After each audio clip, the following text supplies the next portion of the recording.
Ambassador Jennifer Hartley had been stationed at the Galactic Council's Nexus Prime for exactly 3 years, 2 months, and 14 days. Long enough to know that explaining human biology to aliens was always, without fail, going to end in either fascination or outright disbelief. Today was shaping up to be a disbelief kind of day. Persistence hunting, Threx repeated, his mandibles clicking in what Jen had learned was the Veloxian equivalent of condescending laughter. You are telling me that your species conquered your planet by jogging after animals until they died of exhaustion. That's oversimplifying it, but yes, Jen said, taking a sip of her coffee. Real coffee, not the synthetic garbage the station tried to pass off as beverages. She'd learned to smuggle the good stuff in her diplomatic pouches. Our ancestors would track prey for hours, sometimes days, until the animal literally couldn't run anymore. Then we'd walk up and, finish the job. Threx's 4 eyes blinked in rapid succession, a sign of extreme skepticism. He was tall, even for a Veloxian, with sleek purple skin that seemed to shimmer under the station's artificial lighting. His species held the galactic record for the fastest sprint speed of any sentient race. They were very proud of this fact. Extremely proud. The kind of proud that made them utterly insufferable at parties. Ambassador Hartley, Threx said, straightening to his full 7-foot height, the Veloxians are the apex of speed in the known galaxy. We have evolved to be the perfect pursuit predators. Your human notion of slowly chasing something to death is not only inefficient, it is laughable. Jen smiled. It was the smile she used when she knew something the other person didn't. The smile that had gotten her through countless trade negotiations and diplomatic incidents. The smile that usually preceded someone learning a very important lesson about underestimating humans. Laughable, huh? She said. Completely, Threx replied. If a Veloxian cannot catch prey in the first sprint, we simply find different prey. The idea of continuing to chase something for hours is absurd, wasteful, primitive. Now, Jen could have let it go. She could have nodded politely, filed away Threx's arrogance for future reference, and moved on with her day. She had reports to file, a meeting with the Calibrian trade delegation in 2 hours, and a very comfortable chair in her office calling her name. But where was the fun in that? Tell you what, Threx, Jen said, setting down her coffee with deliberate care. How about we test this theory? You, representing the pinnacle of galactic speed, versus a human. Simple race. Standard track. Threx's mandibles clicked again, but this time with what might have been excitement. You wish to race me, Ambassador? I appreciate your courage, but I would not want to embarrass the human delegation. Oh, I'm not racing you, Jen said.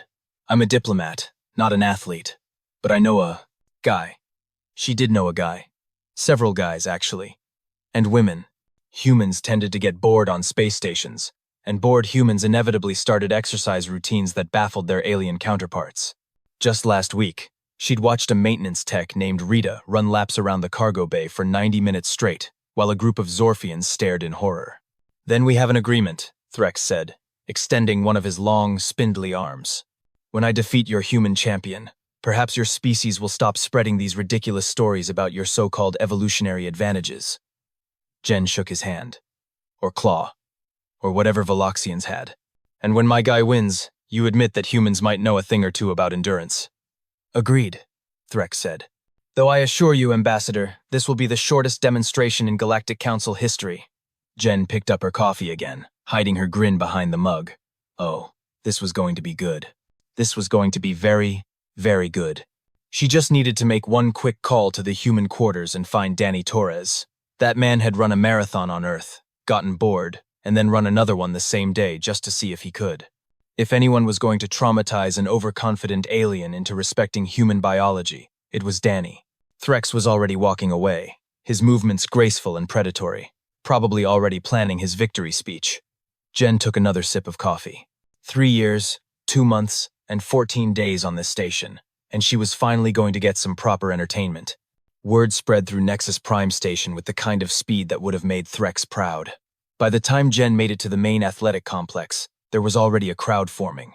Apparently, the prospect of watching a human get utterly destroyed by Veloxian superiority was the most exciting thing to happen on the station since the Blordian ambassador accidentally discovered alcohol and tried to fight a decorative plant. The athletic complex was a massive dome that could simulate various gravitational conditions and atmospheric compositions. Today, it was set to standard council conditions, which meant basically Earth normal for humans. Convenient. Danny Torres arrived wearing shorts, a faded t-shirt that said, "Finisher," with a marathon logo, and the kind of expression that suggested he found this entire situation hilarious. He was average height for a human, lean in the way distance runners got lean, with dark hair pulled back in a small ponytail. "So, Jen," he said, jogging up to her with an easy stride, "you volunteered me to humble an alien who thinks he's hot stuff?" "I did," Jen confirmed. "Is that a problem?" "Are you kidding? I've been bored out of my mind for weeks. Flying cargo shuttles is not exactly thrilling." Danny started doing casual leg stretches, the kind of thing you'd do before a light workout. "What's the setup?" "Standard 400-meter track. He thinks it's a sprint." Danny's grin widened. "Oh, this is going to be educational." On the other side of the track, Threx was doing elaborate warm-up exercises that looked more like performance art. He stretched each of his 4 limbs in sequence, rolled his elongated neck, and did these little explosive jumps that left small cracks in the track surface. A cluster of Veloxians had gathered to cheer him on, making clicking sounds that probably translated to encouragement. And then there was Croup. Croup was a Gastropian, which meant he looked like someone had taken a slug, made it sentient, given it eye stalks, and then decided it needed to be about 4 feet tall. He oozed his way up to Jen with a datapad clutched in his small appendages. "Ambassador Hartley," Croup said in his wet, burbling voice that the translators rendered with unsettling accuracy, "I have been asked to provide commentary for this event. The station's information network is live streaming." "Of course they are," Jen muttered. "I have been studying human physiology since your species joined the council," Croup continued, his eye stalks swiveling between Jen and Danny. "Fascinating stuff. The sweat glands alone deserve a dissertation. But I must ask, is your champion aware that Threx holds the station record for the 100-meter dash? 3.1 seconds? "Yeah, he knows," Danny called over, still doing his casual warm-up jog around the starting area. He wasn't even breathing hard. The crowd was growing. Jen spotted at least 15 different species gathered in the observation area. The Calibrian delegation was there, their translucent forms shimmering with what she'd learned to recognize as amusement.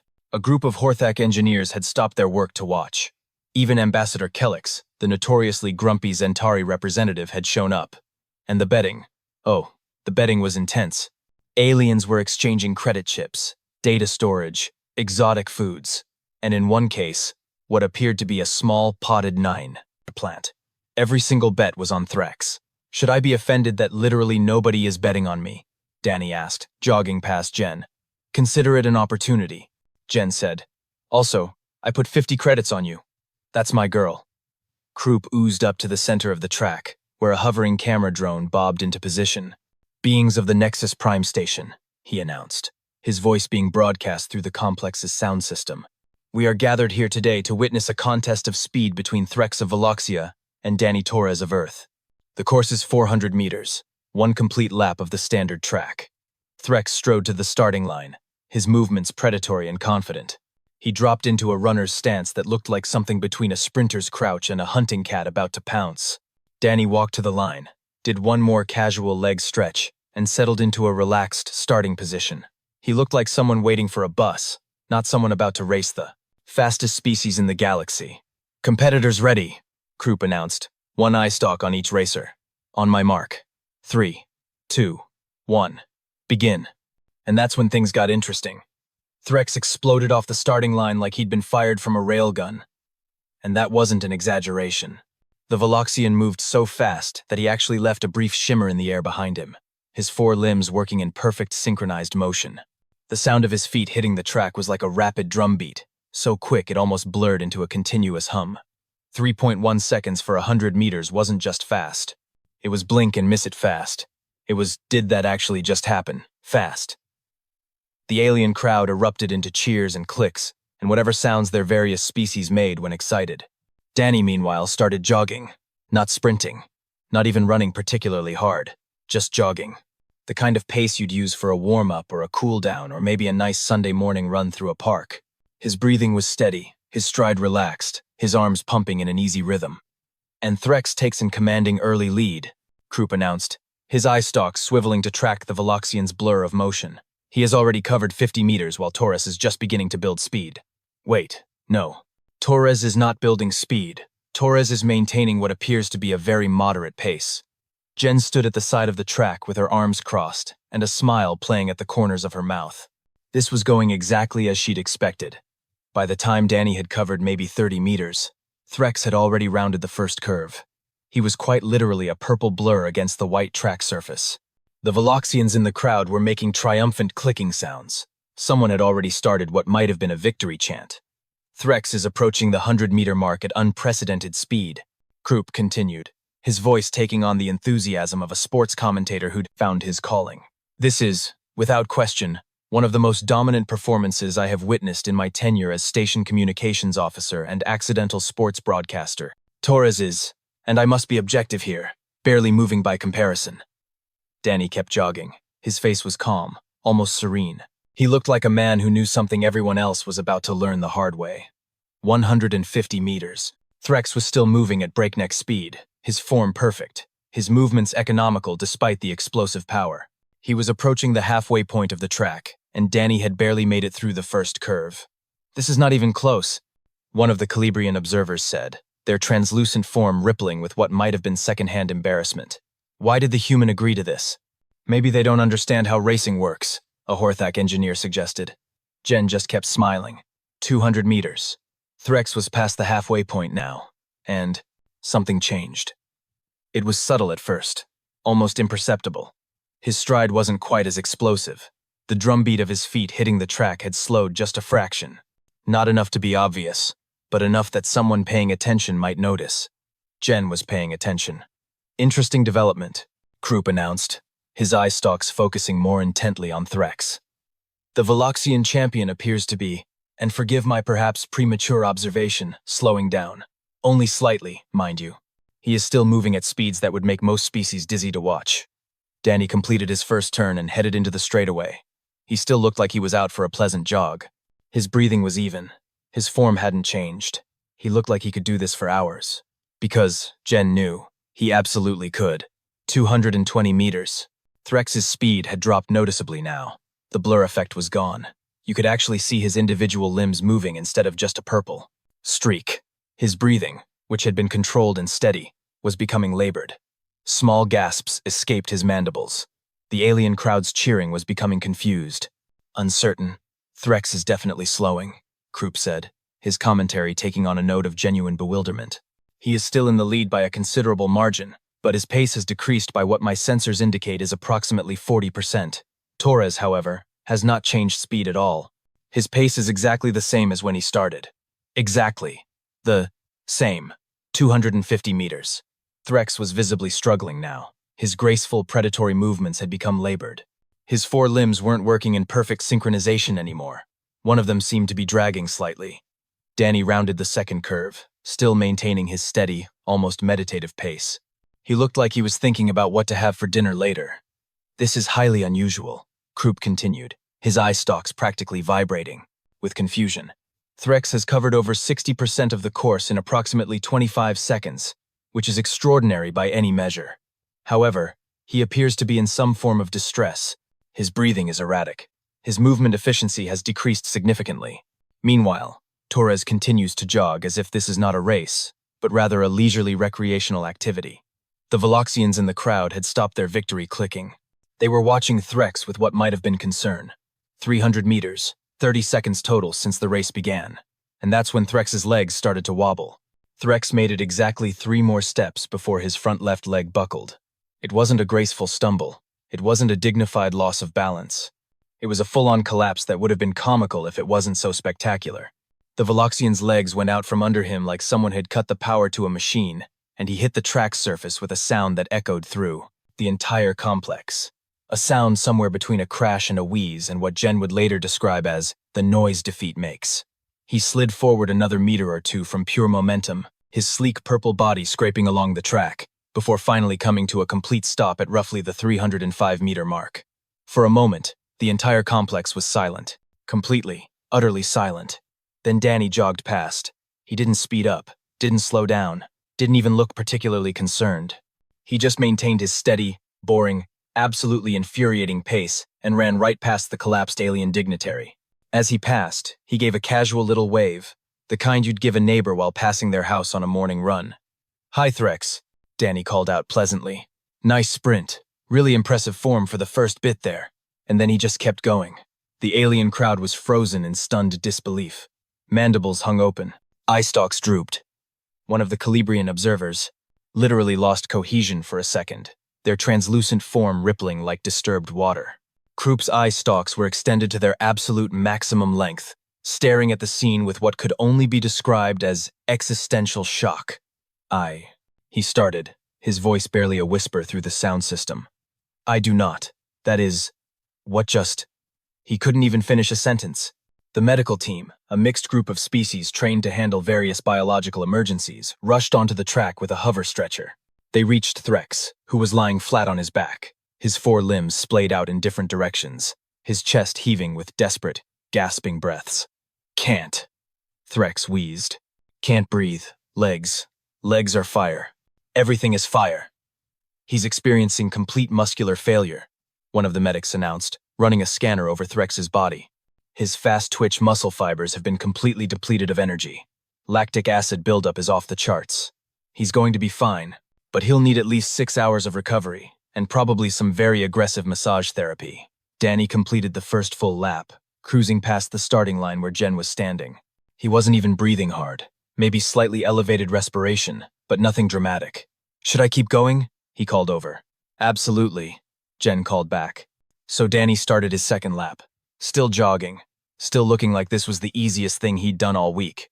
The crowd was beginning to process what they'd witnessed. The processing was not going well. He just kept going, one of the Horthak engineers said, his voice small and confused. The human just kept going. Threx collapsed in 30 seconds, a Veloxian observer said, their mandibles clicking in distress. Our champion, our fastest. 30 seconds. Krupp finally found his voice again, though it sounded shaky.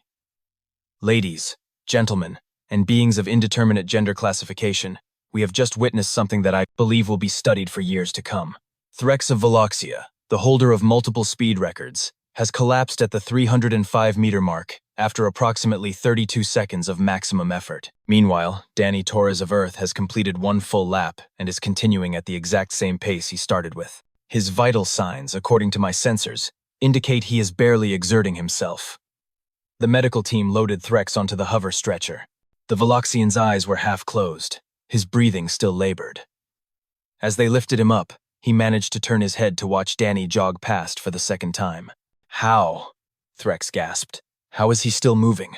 One of the medics, a kindly Zorfian with too many arms, patted Threx's shoulder.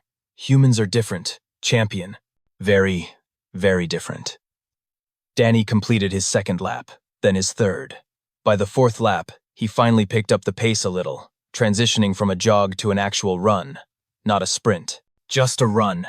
The kind of pace that suggested he could maintain it for quite a while if he wanted to. He's accelerating, Krupp announced, his eye stalks tracking Danny's movement. After 4 laps, totaling 1,600 meters, Torres is increasing his speed. Not dramatically, but noticeably. His breathing remains controlled. His form remains efficient. He shows no signs of the catastrophic muscular failure that struck down Threx. Jen walked over to where the medical team had set up with Threx. The Veloxian was sipping some kind of bright blue electrolyte drink, his expression one of profound confusion and wounded pride. Ambassador, Threx said weakly, your human is a monster. My human is a very average jogger by Earth standards, Jen replied cheerfully. Danny, what was your last marathon time? 3 hours 42 minutes. Danny called back as he passed by on his 5th lap, trying to break 3:30 next time. A marathon, Krupp said slowly, looking up the term on his datapad, is 42.195 kilometers. This human runs for distances exceeding 40 kilometers as a recreational activity. Some humans do it for fun, Jen confirmed. Others do it professionally. The record is just over 2 hours. 2 hours of continuous running at an average pace of about 20 kilometers per hour. The silence that followed was deafening. Finally, one of the Calibrian observers spoke, their voice hollow. 2 hours of running? Without stopping? Without stopping, Jen confirmed. Threx made a sound that might have been a whimper. Danny finally slowed to a stop after his 6th lap, having covered 2,400 meters total. He bent over, hands on his knees, and took a few deep breaths. Then he straightened up, did a few casual stretches, and jogged over to where the crowd had gathered around Jen and the recovering Threx. Good workout, Danny said, barely winded. Thanks for that. I was getting stiff from sitting in the shuttle cockpit all week. The assembled aliens stared at him like he'd just claimed to breathe vacuum. Jen decided it was time for the educational portion of the afternoon. She stepped forward, her ambassador voice activating like someone had flipped a switch. So, let's talk about persistence hunting and why humans are the way we are. Krupp immediately repositioned himself front and center, his datapad ready, his eye stalks quivering with anticipation. Please, Ambassador, explain how this is possible. My entire understanding of biological efficiency has been shattered in the last 10 minutes. Right, Jen said. So, Threx, your species evolved for explosive speed. You're ambush predators, right? See prey, sprint at incredible velocity, catch it or don't. The whole hunt is over in seconds.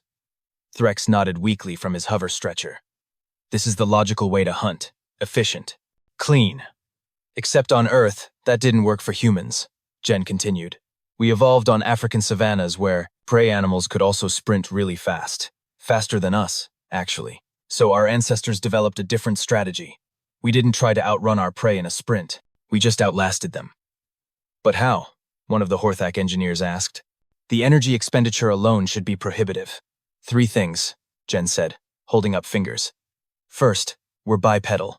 Walking and running on 2 legs is incredibly energy efficient compared to 4-legged locomotion at moderate speeds. Second, we have slow-twitch muscle fibers optimized for endurance rather than explosive speed. And third, this is the big one, we sweat. Sweat? Krupp repeated, his eye stalks tilting in confusion. We excrete liquid through our skin to regulate body temperature, Danny added helpfully. It's gross, but effective. Most species cool down by panting or resting in shade, Jen explained. That means they have to stop running to cool off. Humans don't. We cool while we move. So our ancestors would pick out an antelope or whatever, and just start jogging after it. The antelope would sprint away, right? Way faster than any human could run. But then it would have to stop to cool down and rest. And the humans would still be coming, Krupp said slowly, his voice taking on a note of horror. Always coming, Jen confirmed. Never stopping, just maintaining that steady pace. The prey would run again, sprint away, have to stop again. Meanwhile, the human is still jogging, still coming, hour after hour, in the hot sun, while the prey animal gets more exhausted and overheated with each sprint. Eventually, Danny said, the animal's legs would give out, just like Threx's did, but over hours instead of seconds. Then the humans would walk up and finish the job. We literally ran animals to death. The crowd was silent. The kind of silence that happened when beings fundamentally reassessed their understanding of the universe. You are describing, one of the Calibrian observers said slowly, the behavior of a horror movie villain. The unstoppable pursuer that never stops, never tires, never gives up. I mean, Jen said, that's one way to look at it. Krupp's eye stalks were trembling. How far can humans run before experiencing what happened to Threx? Depends on the human and their training, Danny said. Me? I could probably maintain a moderate pace for 4 or 5 hours before I'd need a serious break. Elite ultramarathon runners do races that are 100 miles or more. 100 miles, Krupp repeated faintly. That is 160 kilometers. Some races are even longer, Jen added. There's one called the Barkley Marathons that's about 130 miles through mountains. Very few people finish it. And then there's ultra-distance races that go for multiple days. Threx had gone very still on his stretcher. Multiple days? Of running? Well, running and walking, Danny clarified. You take short breaks. But yeah, basically moving. Continuously for days. The human body can do this without catastrophic failure? The Horthak engineer asked. Our legs get sore, Danny said. Blisters happen. It's not comfortable. But catastrophic muscular failure like what happened to Threx, that only happens if we sprint beyond our capacity. At a sustainable pace, we can go for absurd amounts of time. This explains so much about human behavior, Krupp said, frantically taking notes on his datapad. Your species' approach to problem solving, your wars of attrition, your tendency to just keep working on problems long after other species would have given up. You are persistence hunters in every aspect of your civilization. Huh, Jen said. I never thought about it that way, but yeah, kind of. Threx slowly sat up on his stretcher, his pride clearly wounded but his intellectual curiosity apparently stronger. I concede, Ambassador Hartley. Humans possess an endurance capacity that is, frankly, terrifying. I formally apologize for calling your evolutionary adaptations primitive and inefficient. Apology accepted, Jen said. And hey, you're still way faster than us in a sprint. That's legitimately impressive. For 30 seconds, Threx said bitterly. I am impressive for 30 seconds. 32 seconds, Krupp corrected, checking his datapad. Let us be accurate in our documentation of this historic event. Danny laughed. If it makes you feel better, Threx, I could never move as fast as you did in those first 100 meters. Different evolutionary paths, different strengths. You're built for explosive power. I'm built to just keep going. Neither is better, just different.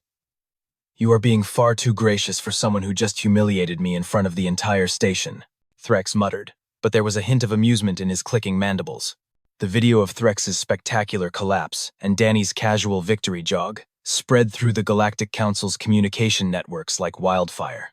By the next morning, it had been viewed approximately 47 million times across hundreds of worlds. The comments section was a mix of disbelief, horror, and a surprising amount of memes featuring humans as unstoppable juggernauts. Jen's favorite was the one that showed a human jogging in the background of various famous movie chase scenes with the caption, "You cannot escape cardio." 3 days after the race, Jen found herself in a trade negotiation with the Calibrian delegation, the same delegation that had watched Danny's demonstration. The negotiations, which had been stalled for weeks over mineral rights disputes, suddenly became much more cooperative. Ambassador Hartley, the lead Calibrian negotiator, said, their translucent form rippling nervously. We have reconsidered your proposed terms. They seem quite reasonable. Really?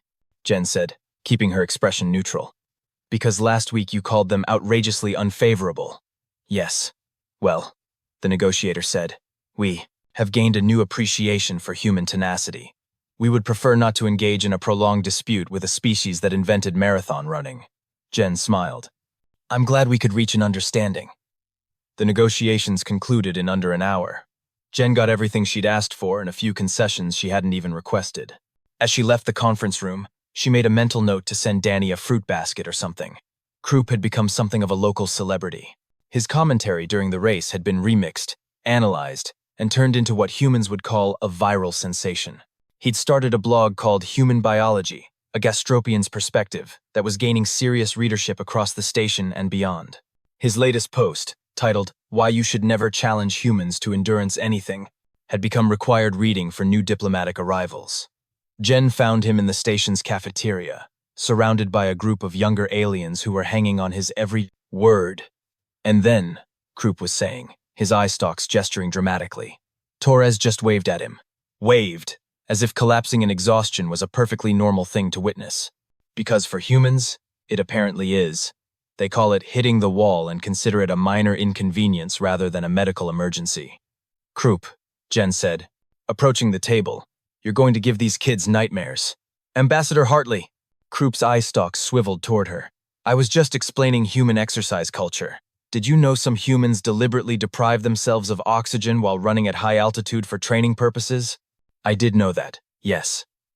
It is madness, one of the young aliens said, a small Zorfian who couldn't have been more than a few cycles old.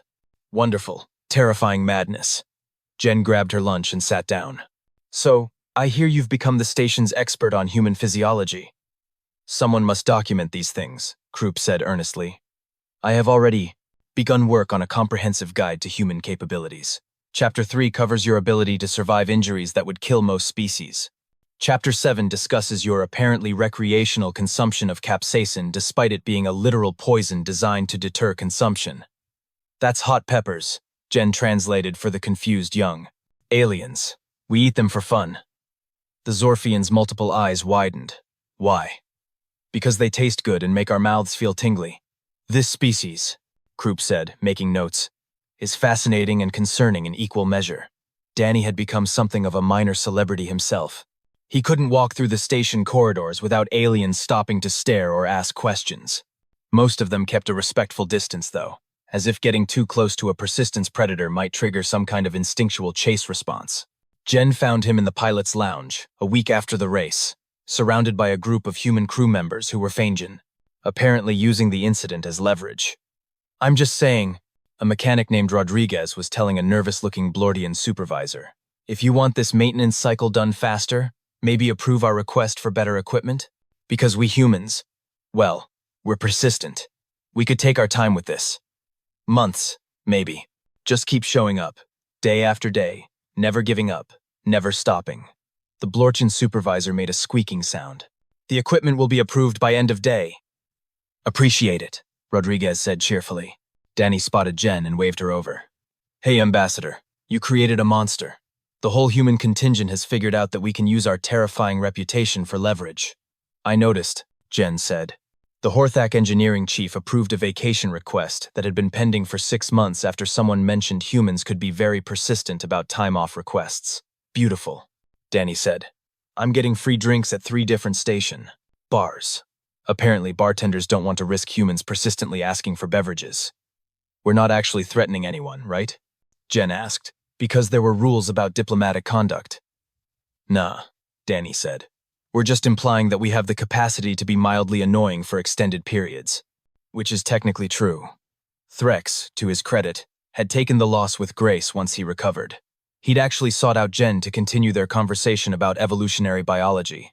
They'd spent several hours discussing the trade-offs between different hunting strategies, and Threx had admitted that the Veloxian approach had significant limitations. We evolved on a planet with abundant prey and short hunting windows, he'd explained. Sprint speed was prioritized over endurance, but in a persistence scenario, we are helpless. It is humbling.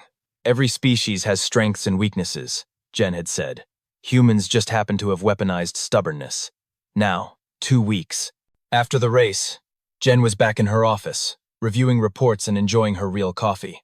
Her terminal beeped with an incoming message from Earth. It was from her supervisor at the Diplomatic Corps. Ambassador Hartley, the message read. Your recent demonstration of human capabilities has resulted in a 17% increase in favorable trade terms across 4 sectors. Additionally, 3 previously stalled negotiations have concluded successfully. Well done. Please continue leveraging our species' biological advantages as appropriate for diplomatic gain. Also, Command would like to know if we can organize more public demonstrations. Apparently, the footage has become excellent recruiting material. People want to join the Corps just to see aliens' reactions to human normalcy. Jen leaned back in her chair and smiled. 3 years, 2 months, and now 28 days on Nexus Prime Station. She'd finally figured out the secret to successful diplomacy. Sometimes, the best way to negotiate wasn't through complex political maneuvering or careful word choice. Sometimes, you just had to remind everyone that humans were the species that looked at the concept of giving up and said, no thanks, I think I'll just keep going forever. Her terminal beeped again. It was a message from Krupp. Ambassador, I am starting a fitness program for station personnel based on human exercise principles. Would you or Torres be willing to lead sessions? I believe we can title it Learn to Jog Before the Humans Jog After You. Too aggressive? Jen typed back. Perfect. Danny will love it. Outside her window, she could see the vast expanse of space, dotted with ships from 100 different worlds. Somewhere out there, the video of Threx's collapse was still circulating, still shocking aliens who'd never considered that the slow bipedal mammals from Earth might be the most terrifying persistence predators in the galaxy. She took another sip of coffee. Yeah, this was definitely the best assignment she'd ever had. And somewhere in the station's gym, Danny Torres was probably starting another casual 5-kilometer run, completely unaware that he'd fundamentally changed how the galaxy viewed humanity. Or maybe he knew. Maybe he was doing it on purpose. Either way, Jen thought, it was working beautifully. The humans weren't the fastest species in the galaxy. They weren't the strongest, or the smartest, or the most advanced. But they were the species that just kept going. That showed up every day, put one foot in front of the other, and refused to stop until the job was done. In the grand scheme of galactic politics, that turned out to be a pretty significant advantage, especially when everyone else collapsed after 30 seconds.